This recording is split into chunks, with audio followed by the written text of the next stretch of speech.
Saudaraku seiman, ada satu amalan hati yang sedikit difahami oleh kaum muslimin.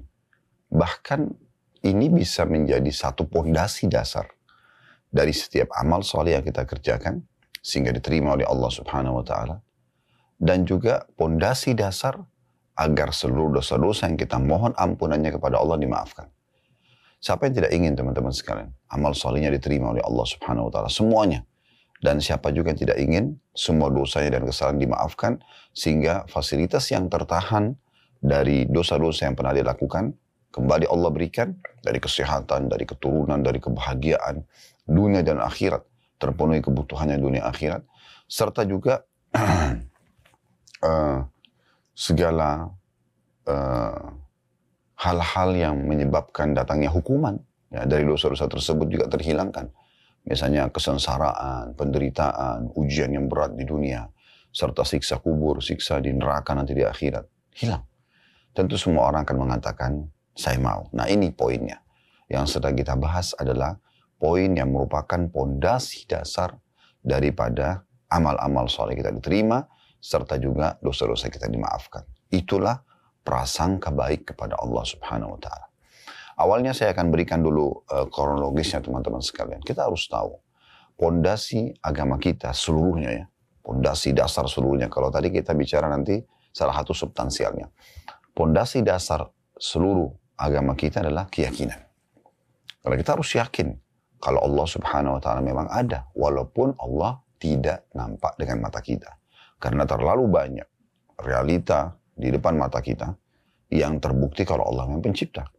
Adanya langit dan segala macam yang ada di sana, dari bintang-bintang, pergantian siang malam, burung yang berterbangan, awan, hujan yang turun di antara awan-awan tersebut, ya.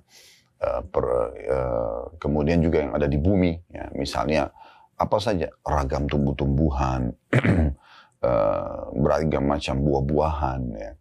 Kemudian daratan, lautan, terus jenis hewan-hewan dengan segala macam jenisnya. Dari serangga yang kecil sampai hewan-hewan yang paling besar. Di darat misalnya gajah, di lautan misalnya ikan paus.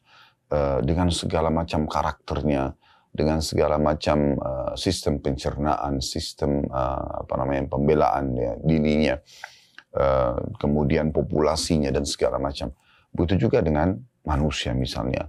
Kita sendiri dalam diri kita ini Allah mengatakan wa fi anfusikum afala tubsirun, dalam diri kalian sendiri apakah kalian tidak melihatnya. Jadi memang tanda-tanda kebesaran Allah Subhanahu wa taala, mata kita bisa melihat. Sekarang Anda melihat dan mengikuti acara ini, saya pun bisa melihat ke kamera misalnya, dan saya bisa melihat teman-teman atau kita melihatlah di sekitar kita, mata kita bisa berfungsi. Semua tanda kebesaran yang luar biasa. Dari mana mata ini, gitu kan? Siapa yang mengatur sistemnya, urat-uratnya, ya? Kemudian kadar cahaya yang bisa ditangkap oleh mata sehingga mata bisa memantulkannya kembali dan kita bisa melihat. Kemudian telinga yang ada gendang kecil saja, tapi kita bisa mendengar suara-suara yang sampai kepada kita. Begitu juga dengan hidung kita, dengan seketika bisa membedakan wangi dan busuk. Lidah kita bisa membedakan manis, asam seketika, ya. Dan segala macam hal kita bisa, pada saat kita lapar, kita rasakan ingin makan.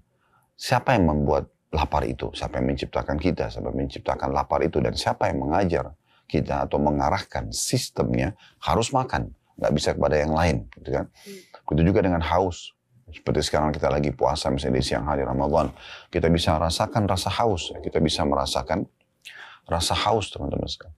Nah, dengan merasakan rasa haus ini, kita terarahkan minum ya supaya dahaga kita bisa hilang. Nah, ini luar biasa. Sistem kan, yang mau nggak mau kita harus ikutin. Nggak bisa dengan haus kita alihkan ke yang lain, atau kita lapar kita alihkan ke yang lain. Karena kalau kita alihkan ke yang lain tetap akan lapar, tetap akan haus misalnya. Itu juga pada saat mengantuk. Siapa yang ciptakan kita? Siapa yang ciptakan ngantuk itu? Dan kemudian siapa yang mengarahkan kalau ngantuk itu harus tidur? Nggak bisa kita ganti dengan yang lain. Misalnya kita kalau ngantuk kita makan misalnya. Nggak bisa. Atau kalau kita lapar kita tidur. Tetap bangun nanti akan lapar. Dan seterusnya. Fungsi-fungsi sekian banyak organ-organ di tubuh kita ini, yang mungkin kalau kita rinci hal satu tuh sudah menjadi kajian ilmiah yang sangat besar dan penelitian yang sudah banyak dilakukan oleh para ilmuwan di bidangnya. maka semua itu teman-teman sekalian menunjukkan memang ada pencipta. Tidak pernah ada yang bisa mengatakan, oh saya menciptakan kuping manusia. Suruh buktikan. Misalnya, atau dia, kalau kupingnya sakit, bisa nggak dia obatin? Atau dia ganti dengan kuping sendiri dengan mencopotnya, dia buat kuping lagi, dia nggak bisa lakukan itu. Berarti menandakan memang wujud ada pencipta. Dan hanya Allah subhanahu wa ta'ala yang memang pantas untuk dijadikan sebagai Tuhan. Dengan mengikuti dan melihat bagaimana utusannya, para nabi-nabi menyampaikan ajaran, dan juga kitab-kitab yang diturunkan dari langit seperti yang kita yakini Al-Quran, semuanya berisikan maslahat dan panduan hidup yang benar. Semua yang diperintahkan dalam agama Allah, jujur, amanah, tanggung jawab, bakti sama orang tua, berbagi, segala macam itu baik-baik. Dan semua yang dilarang pasti buruk. Dan manusia mengetahui secara fitrah alami itu buruk. Misalnya berbohong, menipu, mengganggu orang, mencuri, membunuh, dan seterusnya. Berarti memang mengerucut ke situ. Dan ini membuat kita yakin kalau memang ada Tuhan Allah subhanahu wa ta'ala. Makin tinggi tingkat level keyakinan kita, maka makin baik tentunya nanti prasangka kita kepada Allah subhanahu wa ta'ala. Nah ini pondasi umumnya. Jadi kita harus memang punya keyakinan teman-teman sekalian. Nah ulama mengatakan, prasangka kepada Allah subhanahu wa ta'ala ini adalah amalan hati. Dan ini memang teman-teman sekalian, amalan hati ini perlu kita fahami baik-baik. Kalau ada amalan badan, ada amalan hati. Amalan hati itu seperti misalnya ikhlas, tawakal, ya, syukur, ya, ini semua amalan-amalan hati ini. Sabar, ya, termasuk diantaranya prasangka, berprasangka baik kepada Allah Subhanahu Wa Taala. Baik, itu kurang lebih kronologisnya. Sekarang kita masuk lebih dalam tentang prasangka ini. Prasangka ini teman-teman sekalian, ya, adalah bagaimana seseorang hamba bersangka baik dengan Tuhannya dalam hal, misal contoh, dia kalau berdoa, dia harus yakin karena Allah yang perintahkan doa, asal dia sudah mengikuti syarat-syarat dan rukun-rukun doa itu, maka dengan sendirinya harus dia yakin diterima. Gak boleh dia ragu. Ya. Nah ini namanya prasangka baik dengan Allah Subhanahu Wa Taala. Makanya kata Nabi SAW, Udu'u rabbakum muqinuna bil ijabah, fa inna Allah la yaqbalu du'a min qalbin ghafil. Berdoalah kalian kepada Tuhan kalian dalam kondisi diikuti dengan keyakinan penuh dalam hati dan diterima karena Allah tidak akan menerima doa dari hati yang lalai. Misal, ya, berarti memang kita nggak boleh teman-teman berdoa. Ini Allah kasih nggak sih? Saya minta jodoh, saya minta pekerjaan, saya minta keturunan. Kebanyakan orang tidak sadar. Sebenarnya terhalanginya doanya karena dia justru bersangka buruk sama Allah. Belum berdoa sudah mengatakan dalam diri dia ya, antara dia sama Tuhannya, kayaknya tidak akan dikasih. Kayaknya saya sudah terlanjur mandul. Kayaknya saya sudah terlanjur begini dan begitu. Dia bersangka buruk.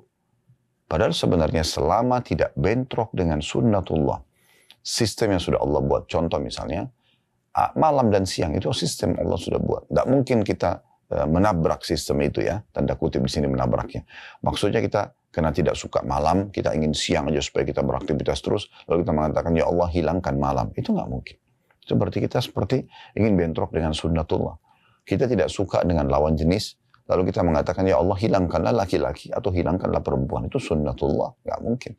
Atau ya Allah lahirkanlah anakku dalam kondisi anak itu tiba-tiba sudah dewasa. Jangan bayi ya Allah. Keluarkan orang besar dari tubuhku, dewasa sehingga dia langsung bisa bekerja. Itu nggak mungkin. Sistem Allah harus melalui bayi semua manusia, termasuk para nabi-nabi, kemudian sampai beranjak anak-anak dan dewasa, barulah kemudian dia seperti yang kita harapkan tentunya pada saat kita pandu kepada apa yang kita inginkan, kebaikan atau keburukan. Jadi seperti itulah yang harus kita fahami teman-teman sekalian. Nah ini amalan hati ini penting sekali. Ya. Sebagaimana juga teman-teman sekalian kita harus memahami poin penting dalam masalah ini. Bersangka baik dengan Allah Subhanahu Wa Taala kalau kita sudah buat dosa, ya, lalu kita ingin bertaubat. Jangan pernah mengatakan, oh saya sudah terlalu banyak dosa, sepertinya Allah tidak akan maafkan saya. Ya. Atau dimulai dengan pertanyaan, apakah Allah akan memaafkan saya? Ya. Tapi dia langsung menjawab sendiri sambil mengatakan, sepertinya Allah tidak akan memaafkan karena dosa saya terlalu besar. Gitu. Kalau dia mengatakan, apakah Allah akan memaafkan saya tulus dari hatinya, ingin mendengar panduan dari seorang alim misalnya atau seorang ulama, mendengar jawaban dan dia tidak menyimpulkan sendiri, tidak ada masalah. Tapi kalau dia sudah simpulkan sendiri, Ya, mungkin Anda pernah dengar ada orang bilang, saya sudah banyak buat dosa. Lalu dikatakan tobatlah. Dia mengatakan, masa sih saya akan dimaafkan? Orang dosa saya banyak sekali. Nah, contoh misalnya. Ya, maka itu hal yang harus kita fahami baik-baik. Ya. Terjadi di masa Nabi SAW, pernah ada dua orang, yang satu soleh, yang satu jauh dari agama. Yang baik ini yang soleh, menasihatin yang buruk ini. Jangan kau lakukan, jangan kau lakukan, jangan kau lakukan. Tapi orang yang melakukan ini, dosa ini masih tetap melakukannya. Seperti umumnya orang mungkin hatinya masih belum mendapatkan hidayah. Maka dia pun main menolak sajalah. Ya. Akhirnya yang soleh ini karena tidak sabaran, dia langsung mengatakan, sepertinya Allah tidak akan memaafkan kamu. Maka di saat itu Allah Subhanahu Wa Taala berfirman ya kepada Nabi Muhammad SAW, siapa orang ini? Berani-beraninya dia mendahului aku, ya, dengan mengatakan Allah tidak akan memaafkan kamu. Nabi-nabi pun tidak ada yang berani mengucapkan itu. Tapi orang ini berani mengucapkan. Seakan-akan dia langsung bersangka buruk kepada Allah kalau Allah tidak akan maafkan orang seperti kamu. Maka yang terjadi Allah SWT mengatakan, katakan hai Muhammad bahwasanya amal-amal dia, orang ini sudah saya hapuskan, justru orang yang berdosa saya maafkan kesalahannya. Jadi Allah SWT adalah zat yang maha baik, yang maha adil, yang maha dermawan, maha segala-galanya. Jadi kita bersangka baik kepada Allah Subhanahu Wa Taala. Sebesar apapun dosa Anda. Allah menyebutkan dalam surah Az-Zumar, surah nomor 39 ya. Salah satu ayatnya, Kul ya ibadiyalladzina asrafu ala anfusihim la taqnatu min rahmatillah. Innallaha yaghfiru dzunuba jami'a. Al-ayah yang artinya, katakan hai Muhammad kepada hamba-hambaku yang sudah melampaui batas. Sudah luar biasa dosa-dosa yang dilakukannya. Sudah melampaui batas mungkin tidak umum manusia kerjakan. Sudah terlalu banyak membunuh, terlalu banyak memerkosa, terlalu banyak mencuri, terlalu banyak segala macam. Katakan, jangan kalian putus asa dengan rahmat Allah. Sungguhnya Allah mengampuni semua dosa-dosa. Ya. Allah itu maha pemaaf. Sangka baik dengan Allah Subhanahu Wa Taala. Itu juga dengan Anda beramal saleh. Anda kalau beramal saleh, Anda sangka baik dengan Allah Subhanahu Wa Taala. Sangka baik teman-teman sekalian. Kalau Anda sudah memenuhi semua syarat-syarat ibadah itu, sholat misalnya, sudah ikutin semuanya. Memang sudah tutup aurat, masuk waktunya, mengikuti gerakannya, bacaannya, semua Anda ikutin. Anda jauhi hal-hal yang membatalkannya. Anda harus yakin dan sangka baik kepada Allah, Allah sudah terima. Ya, cuman memang ada amalan hati yang lain, yaitu ikhlas di sini. Ya. Jangan sampai Anda nodai dengan riya, lawannya ikhlas. Anda justru pamer, saya semalam sholat begini, saya sudah bersedekah begini. Maka akhirnya merusak, gitu kan. Ini babnya beda lagi, masalah keikhlasan. Tetapi di sini teman-teman sekalian, selama dia tidak mengikuti dengan hal itu, maka insya Allah akan sangat baik. Ya. Jadi memang sangat peka bahasannya, tetapi ini merupakan pondasi dasar tadi saya bilang, yang harus kita fahami sama-sama. Baik teman-teman sekalian, kita coba dengar perkataan para ulama tentang masalah ini, diantaranya Ibnu Qayyim rahimahullah. Beliau mengatakan, telah jelas perbedaan antara husnudzon dan gurur, terpedaya dengan diri sendiri. Berprasangka baik, ya, berprasangka baik mendorong lahirnya amal. Nah, cirinya orang yang sangka baik sama Allah itu, dia sudah berdoa, dia sudah sholat, dia sudah puasa, dia sudah kerjakan semua amal-amal soleh. Sisi lain dia sudah taubat dari dosa-dosanya. Maka mendorong dia lebih ingin beramal. Ya. Mendorong dia untuk lebih istiqamah. Ya. Konsisten menjaga ibadah tersebut. Kemudian juga menganjurkan, membantu dan menuntun untuk melakukannya. Maksudnya jiwanya jadi ingin selalu mengerjakan. Dia pun tersemangati ya untuk selalu mau mengajarkan kepada orang lain kebaikan-kebaikan tersebut. Ya, sehingga dia dan orang lain mengerjakan bersama-sama. Anda pernah lihat nggak ada orang yang pernah ahli maksiat, kemudian dia taubat. Setelah dia taubat, dia berubah total. Bahkan dia menjadi seorang dai. Ya. Dia bukan cuma sekedar meninggalkan zinanya, bohongnya, ribanya, membunuhnya dan segala macam. Tapi dia coba untuk menjadi orang yang lebih baik. Saya bertemu dengan beberapa orang mu'allaf ya. Bahkan sempat menjadi tokoh-tokoh dunia mereka. Yang badannya penuh dengan tato, yang dulunya jauh sekali tidak mengerti agama. dari agama Nasrani Katolik dan dari Protestan. Itu hadir kedatangan dari Inggris, kedatangan dari Amerika, dan kita ketemu ngobrol gitu ya. Dan ternyata mereka tuh cara ungkapinnya, saya sadar benar kalau dulu saya itu salah.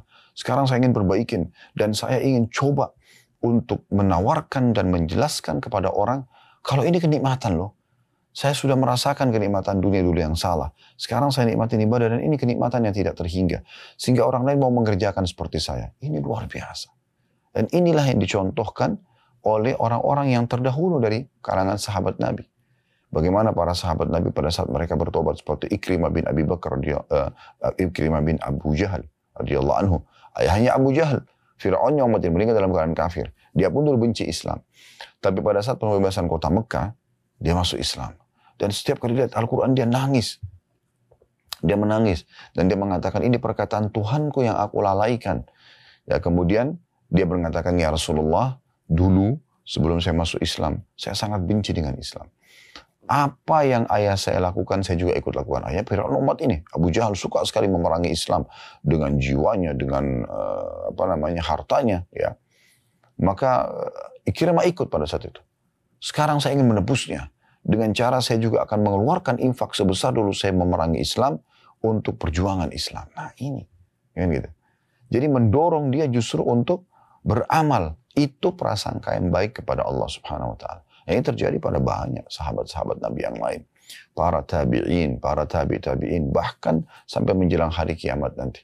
Orang-orang yang betul-betul hatinya diilhamkan Allah SWT prasangka baik, dia akan lakukan itu. Jadi mendorong dia untuk beramal. Kemudian kata beliau, inilah sikap yang benar. Tapi kalau mengajak kepada pengangguran dan bergelimang dalam kemaksiatan, maka ini adalah gurur atau terperdaya dengan diri sendiri. Jadi, sudahlah, Allah kan maha pengampun. Udah saya nggak usah taubat, nanti Allah maafkan kok. Nah ini terpedaya dengan dirinya. Ini bukan bersangka baik sama Allah. Dia tidak mau beramal. Dia tidak mau bertobat. Udahlah, saya nanti aja deh sholatnya. Toh saya masih muda, umur saya masih panjang. Misal. Ini terpedaya dengan dirinya sendiri. Dia selalu berpikir Allah itu Ghafurur Rahim. Allah maha pengampun dan maha penyayang. Tapi dia lupa juga Allah itu sisi lain syadidul iqab. Berat sekali siksaannya. Kan begitu. Jadi harusnya tidak seperti itu orang memahaminya. Jadi dia tidak, kalau orang yang terpedaya dengan diri itu selalu, dia mau sangka baik tapi tidak ada amal yang dihasilkan dari diri dia. Tidak ada upaya untuk mengerjakan amal soleh, tidak ada upaya untuk meminta maaf dari kesalahan. Kan gitu. Lalu kata beliau, berprasangka baik itu adalah harapan. Barang siapa yang pengharapannya membawa kepada ketaatan dan meninggalkan kemaksiatan, maka itu adalah pengharapan yang benar. Dan barang siapa yang keengganannya atau keengganannya ya, beramal dianggap sebagai sikap berharap, dan sikap berharap berarti enggan beramal atau meremehkannya, maka itu termasuk terpedaya. Nah, jadi ada perbedaan dasar situ. Kalau dari sini kita bisa ambil kesimpulan kalau berarti bersangka baik dengan Allah itu adalah kita sudah taubat, ya semoga Allah maafkan. Kemudian kita amal saleh, semoga Allah terima. Nah, gitu ya. Lalu terus kemudian mendorong kita selalu ingin konsisten menjaga amal saleh itu, konsisten untuk menjaga taubat kita. Syekh Shalih Al-Fauzan hafidhahullah berkata, prasangka yang baik kepada Allah seharusnya disertai dengan meninggalkan kemaksiatan. Tinggalkan dosanya. Jangan justru, sudahlah Allah maha pengampun, gak apa-apa deh. Gitu. Salah, bentrok dengan persangka baiknya. Gitu kan. Sangka baik itu harusnya membuat orang jadi, Allah maha baik kok. Harusnya saya juga berbuat baik dong. Allah maha baik kok. Masih bisa memberikan saya kesempatan tobat. Maka saya menjaga tobat ini. Nah itu yang benar. Lalu kata beliau, saya ulangi kata Syekh Shalih Fauzan rahimahullah, beliau seorang ulama di Saudi tentunya, prasangka yang baik kepada Allah seharusnya disertai dengan meninggalkan kemaksiatan. Kalau tidak, maka itu termasuk sikap merasa aman dari azab Allah. Ini dosa besar yang lain lagi. Ya. Dia merasa Allah tidak akan hukum dia. Ini bahaya. Dia malah menganggap remeh siksaan Allah yang Allah sudah ancamkan di jenis dosa yang dia lakukan. Ya. Terlebih lagi kalau orang sampai melampaui batas dengan cara berbangga dengan dosa-dosanya. Dia menceritakan sama teman-temannya dosa yang dia lakukan. Subhanallah. Ini yang kata Nabi SAW dalam sebuah hadis. Ada seorang hamba yang Allah Subhanahu Wa Taala sudah tutupi perbuatan dosanya semalaman. Lalu kemudian dia sebarkan pelanggarannya itu. Ini termasuk mujaharah bil maksiyah. Memamerkan kemaksiatan. Ini lebih cepat siksaan Allah datang kepada mereka. Seharusnya kalau Allah tutupin aib Anda, kesalahan Anda, maka Anda bersyukur kepada Allah Subhanahu Wa Taala justru dengan menutupinya. Bertobat dan menutupinya, tidak menceritakan pada orang lain.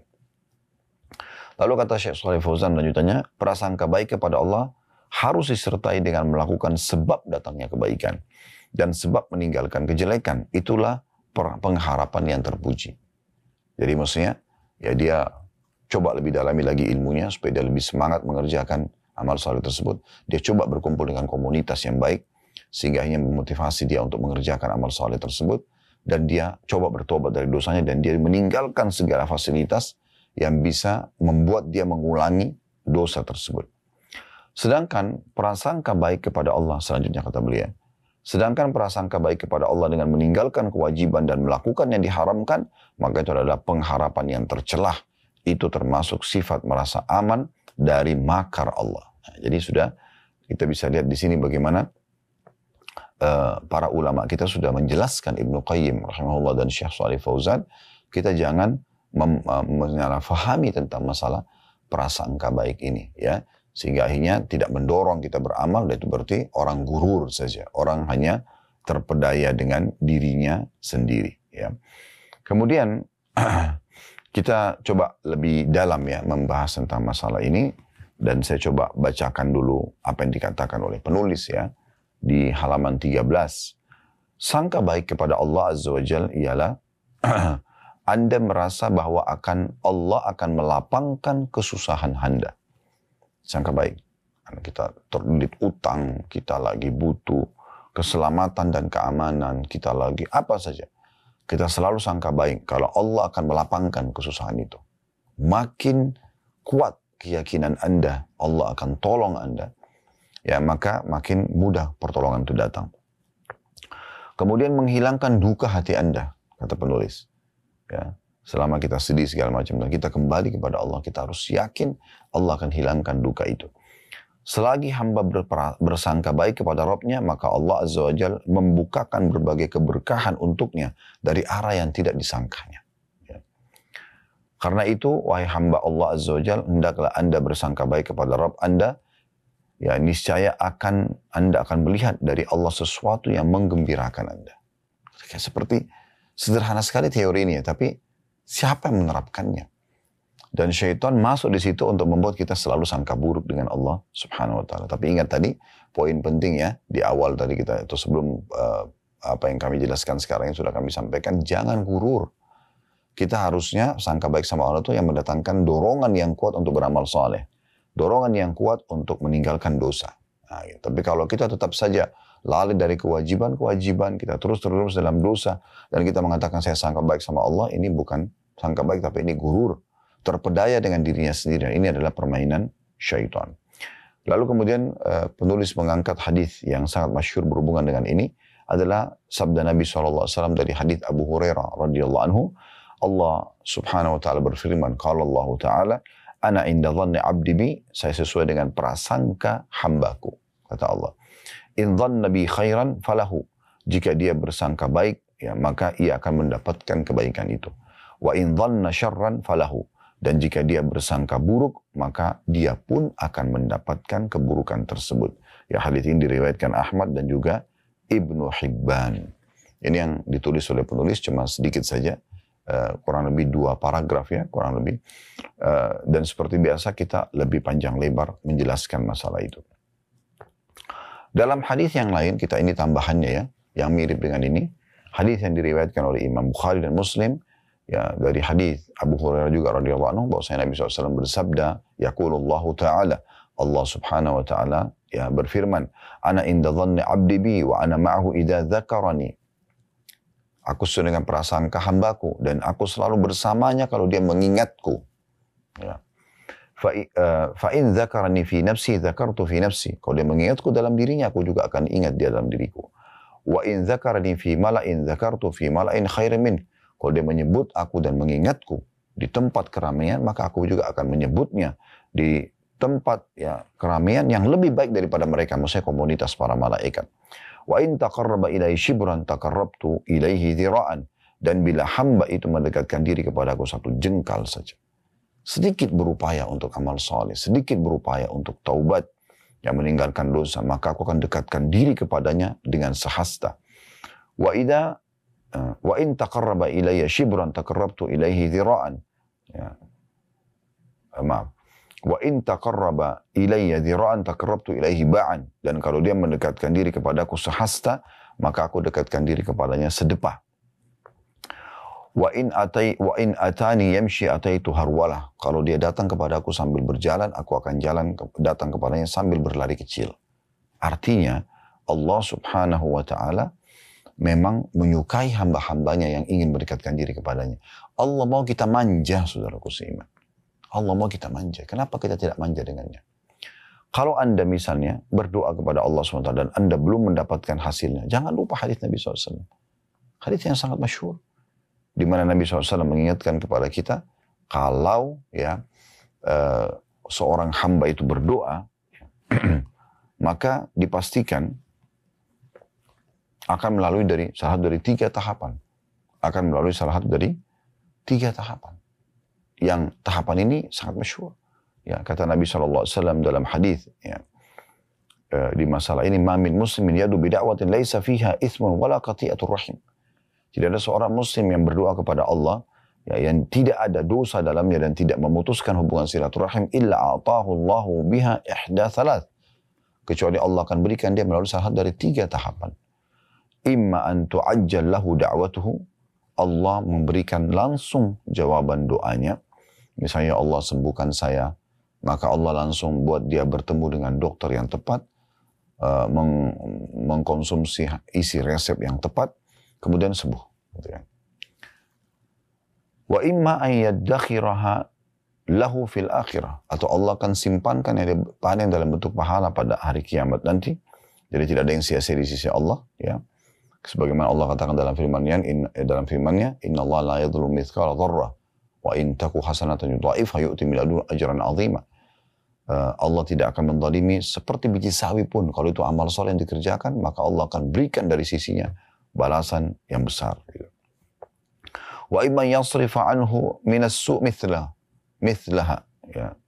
Atau Allah akan menghilangkan keburukan yang akan menimpahnya, ya, yang selevel dengan doa yang diharapkan. Misalnya dia minta keselamatan dunia, maka masalah dunia akan hilang. Dia minta keselamatan akhirat, maka masalah di akhirat akan terangkat. Ya, seperti itu. Lalu ada seorang sahabat sempat mengatakan, ya, di akhir hadis, qala idzan nukthir. Kalau kata sahabat, ya Rasulullah, kalau gitu kita perbanyak. Ya, maksudnya memperbanyak doa. Qala Allahu akthar. Maka kata Nabi SAW, Allah akan lebih banyak lagi mengabulkan doa-doa kalian. Kalau kalian memperbanyak doa, maka Allah juga akan lebih banyak memberikan. Artinya berdoa silakan. Manja, sangka baik, mohon, merengek. Ibnu Qayyim rahimahullah pernah, subhanallah, melihat seorang anak kecil lagi dimarahin oleh ibunya, kemudian saking marahnya sang ibu ini, anaknya dikeluarkan dari pintu rumah, lalu ditutup pintu tersebut. Tentu sikap ini kurang baik. Tetapi teman-teman sekalian, kita bisa ambil pelajaran penting di sini dari statement Ibnu Qayyim, bukan dari sikap ibu tersebut. Maka anak itu nangis-nangis, rengek-rengek, minta maaf sama ibunya supaya ibunya bukakan kembali pintu. Nah, seperti itu. Lalu kata Ibnu Qayyim, subhanallah, maha suci Allah. Andai saja, semua hamba memohon kepada Rabb-nya sebagaimana anak ini memohon kepada Tuhan, anak ini memohon kepada ibunya, maka niscaya Allah akan memberikan kepadanya. Ya. Jadi belum dikasih, makin merengek, makin manja, makin memohon, makin berusaha untuk menguatkan doa itu dengan amal-amal saleh yang lain. Misalnya dengan sedekah supaya doanya diterima. Kata Ibnu Abbas radhiyallahu anhu, di saat ada hajatku belum Allah terima, bukan beliau berhenti berdoa. Tapi justru beliau keluar, beliau mengatakan mencari orang-orang miskin lalu bersedekah dengan berharap menguatkan doa yang sudah dipanjatkan agar Allah kabulkan. Nah, itu yang benar. Jadi jangan justru seperti Nabi SAW mengatakan, yustajabu li ahadikum malam ya'jal. Akan diterima ya doa seseorang di antara kalian selama dia tidak tergesa-gesa. Maka para sahabat mengatakan, wa kaifal istijal ya Rasulullah. Bagaimana cirinya orang yang tergesa-gesa? Kata Nabi SAW, yaqulu da'autu wa lam yustajab li fatarakat doa. Dia bilang, saya sudah doa, tapi belum melihat hasilnya, lalu dia tinggalkan doa. Subhanallah, mungkin tinggal sekali lagi Anda berdoa. Mungkin tinggal sehari lagi, mungkin tinggal sepekan lagi, mungkin tinggal sebulan lagi. Dan Allah Subhanahu wa ta'ala, kalau kata Nabi SAW dalam sebuah hadis yang sahih yang lain, yang artinya Allah Subhanahu wa ta'ala kalau mendengar doa yang indah dari seorang hamba, Allah menerlambatkan jawabannya agar hamba tersebut tetap dalam doanya. Yang nanti dia akan gembira sekali melihat hasil pahalanya pada hari kiamat nanti. Ibnu Rajab menyebutkan rahimahullah dalam kitab Jami'ul Ulum wal Hikam, fal ilhau bid du'a bil maghfirah ma'a raja'illahi ta'ala mujibun lil maghfirah. Terus meminta, tidak berhenti ya, dengan doa dan memohon ampunan kepada Allah disertai dengan penuh harap padanya, bersangka baik kepadanya, adalah jalan yang paling cepat mendatangkan pengampunan itu sendiri. Jangan pernah putus asa. Dan ketahuilah teman-teman, kalau kita sudah terdorong untuk memanjatkan doa kepada Allah, memohon hajat kita dan merengek dan manja kepadanya, serta kita memohon agar Allah memaafkan kesalahan kita dan kita terus konsisten melakukan itu, maka ini berarti Allah menginginkan kebaikan buat kita. Dan ketahuilah ini adalah amal yang paling tepat yang Anda lakukan. Berdoa dulu. Kenapa kita sebelum melakukan aktivitas dalam agama Islam, dalam syariat Allah SWT disuruh berdoa? Berdoa sebelum makan, berdoa sebelum keluar rumah, berdoa sebelum pakai pakaian, masuk kamar mandi, biologis, dan segala macam.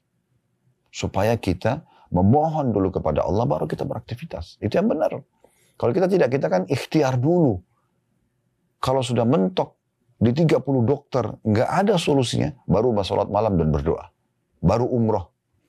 Terlalu banyak orang lakukan itu, umroh haji pada saat penyakitnya sudah kronis, tidak bisa sembuh lagi.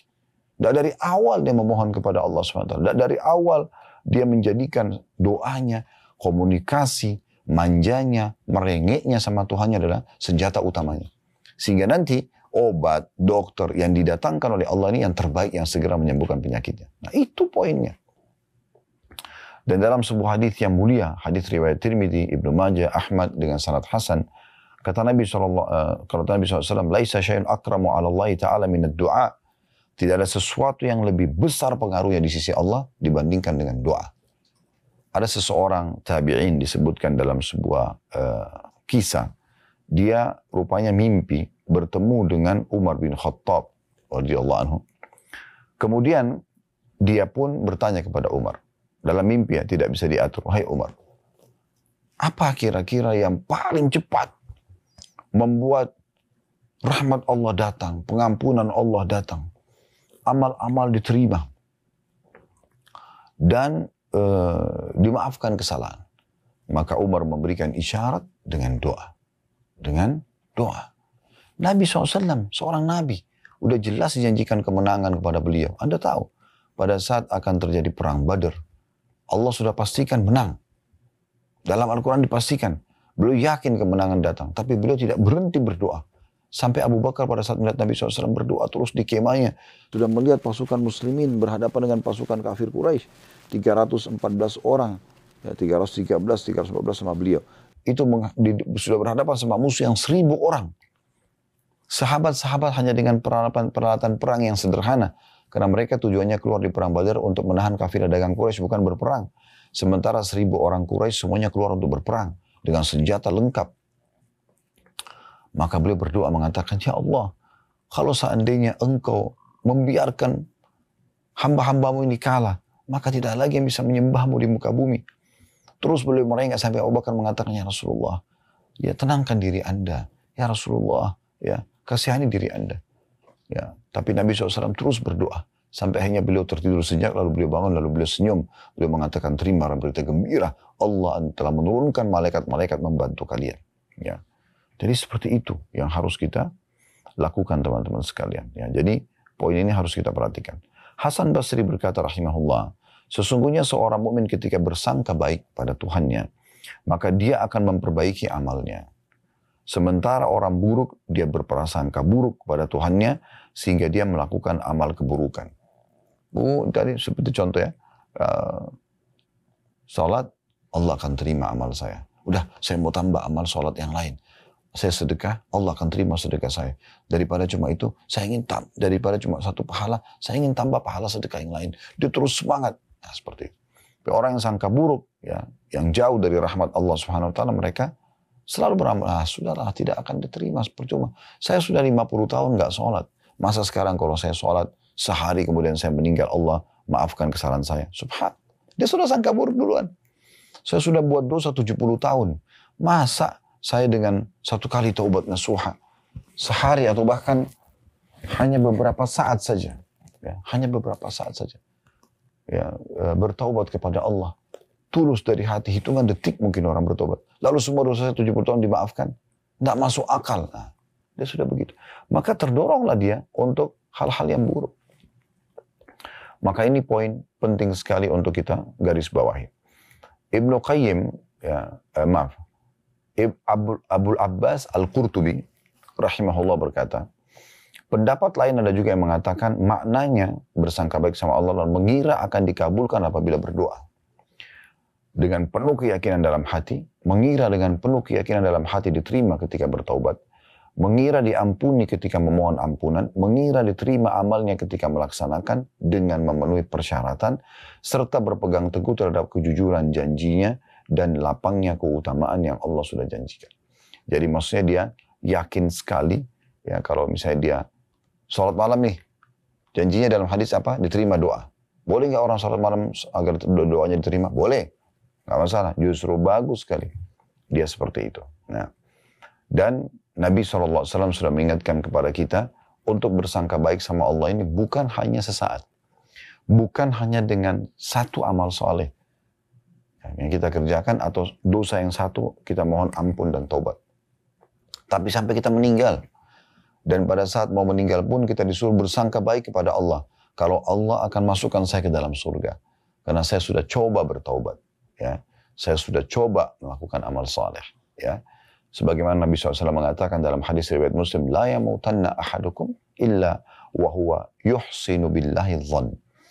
Janganlah salah seorang dari kalian meninggal dunia sementara dia bersangka baik, kecuali dia sudah bersangka baik pada Tuhannya. Ya, maksudnya Tuhannya akan masukkan dia ke dalam surga. Ya. Jadi yang disampaikan teman-teman dalam Al-Quran, dalam hadis Nabi SAW tentang orang beramal soleh, orang beriman akan masuk surga, itu bukan uang kosong itu. Ya. Allah itu jujur dan benar dengan janjinya. Inna Allah la yukhliful mi'ad. Allah tidak akan pungkiri janjinya. Di dalam hadis yang lain, ya dikatakan, di Al-Quran ini, "Man asdaqu minallahi qila." Dan siapa yang lebih jujur daripada Allah dalam pernyataan. Jadi nggak mungkin salah. Ya. Begitu juga dengan orang-orang yang melakukan dosa-dosa, kan dihukum sama Allah. Nggak usah khawatir. Ada waktunya mereka akan mendapatkan itu. Kalau Anda melihat seorang hamba terus konsisten dalam amal salehnya, berarti Allah ingin kebaikan buat dia. Bahkan kadang-kadang setelah meninggal pun masih ada saja orang yang diceritakan keburukannya, dianggap keburukan, padahal sebenarnya mereka orang-orang saleh. Contoh misalnya Abu Bakar sama Umar radhiyallahu anhu, setelah meninggal masih ada orang yang coba berbicara tentang Abu Bakar sama Umar. Siapa mereka? Ya. Orang tidak paham, maka ada beberapa tabi'in datang kepada Aisyah dan mengatakan, wahai Ummul Mukminin, sebenarnya bagaimana kami bisa memahami ini? Ada saja orang yang membicara keburukan tentang Abu Bakar sama Umar, padahal mereka tidak buruk. Mereka adalah orang-orang yang baik, mereka bertuah Nabi, mereka orang-orang saleh. Aisyah sambil senyum mengatakan, sungguhnya Allah hanya mau menambahkan pahala buat mereka. Gitu kan? Dengan cara itu. Jadi memang Allah Subhanahu Wa Taala punya cara dalam memberikan hamba-hambanya kebaikan-kebaikan itu. Begitu juga banyak orang yang subhanallah di saat hidupnya dia melakukan dengan penuh persangka baik dengan Allah dan dengan semangat dia mengerjakan amal soleh, maka Allah nukil kisah-kisah mereka setelah mereka meninggal supaya jadi pelajaran buat manusia. Baik kisah mereka beramal soleh atau kisah mereka meninggalkan dosa-dosa. Dalam kitab Al-Mawsu' Al-Fiqhiyah di jilid 10 halaman 220 dikatakan tentang makna hadis tadi ya, yang hadis riwayat Muslim, la yamutanna ahadukum illa wa yuhsinu dhannu billah, atau ya, wa huwa yuhsinu billahi dhann. Janganlah salah seorang dari kalian meninggal dunia kecuali dia bersangka baik sama Tuhannya. Maka para ulama mengatakan seorang mukmin diharuskan berprasangka baik kepada Allah Ta'ala. Dan lebih tekankan lagi berprasangka baik kepada Allah ketika ditimpa musibah dan ketika akan meninggal dunia. Ya, kalau musibah sedang datang, dia bersangka baik sama Allah. Musibah ini akan hilang, dia tinggal introspeksi diri dan mengambil pelajaran. Sakitnya akan sembuh, ya, masalahnya akan selesai. Tidak boleh dia sangka buruk sama Allah. Bukan belum hari ini, besok. Belum besok, lusa. Terus saja dia mendekatkan diri kepada Allah Subhanahu wa Ta'ala, terus dia introspeksi diri. Maka insya Allah akan selesai urusan. Ya. Berapa banyak permasalahan dalam hidup kita yang sudah selesai? Kenapa Anda lupa semua pengalaman hidup Anda yang sekian tahun dan berapa kali Anda mengalami permasalahan dan selesai? Sementara sekarang ada musibah, ada ujian datang lalu Anda tidak sangka baik kepada Tuhan Anda. Kalau ini akan selesai. Caranya sederhana, tinggal introspeksi diri. Jangan curhat ke sana sini. Hanya kepada Allah SWT. Wudu, sholat, taubat, mohon kepada Allah diberikan petunjuk. Disebutkan bahwasanya seorang ulama mengatakan dianjurkan bagi orang yang akan meninggal dunia bersangka baik kepada Allah Ta'ala. Berprasangka baik kepada Allah meskipun sangat dianjurkan ketika mau meninggal dunia dan dalam kondisi sakit, akan tapi sepantasnya seseorang senantiasa ya, bersangka baik kepada Allah ya, walaupun dalam kondisi genting. Maksudnya memang ini sangat ditekankan. Walaupun dia sudah sakit parah, walaupun dokter sudah memvonis tidak bisa sembuh, walaupun ini dia tetap bersangka baik kepada Allah. Ya, Allah akan sembuhkan saya. Allah akan berikan saya pahala besar dari sini, dari ujian ini. Nah, seperti itu ya. Sebagaimana disebutkan oleh Imam Nawawi rahimahullah dalam syarah sahih Muslim beliau. Jadi ini kurang lebih teman-teman sekalian gambaran bahasan tentang masalah sangka baik kepada Allah Subhanahu wa Ta'ala. Semoga Allah mudahkan kita bisa menerapkan dalam kehidupan kita tentunya ya. Semoga bermanfaat. Subhanakallahumma bihamdika asyhadu an la ilaha illa anta astaghfiruka wa atubu ilaik. Wassalamualaikum warahmatullahi wabarakatuh.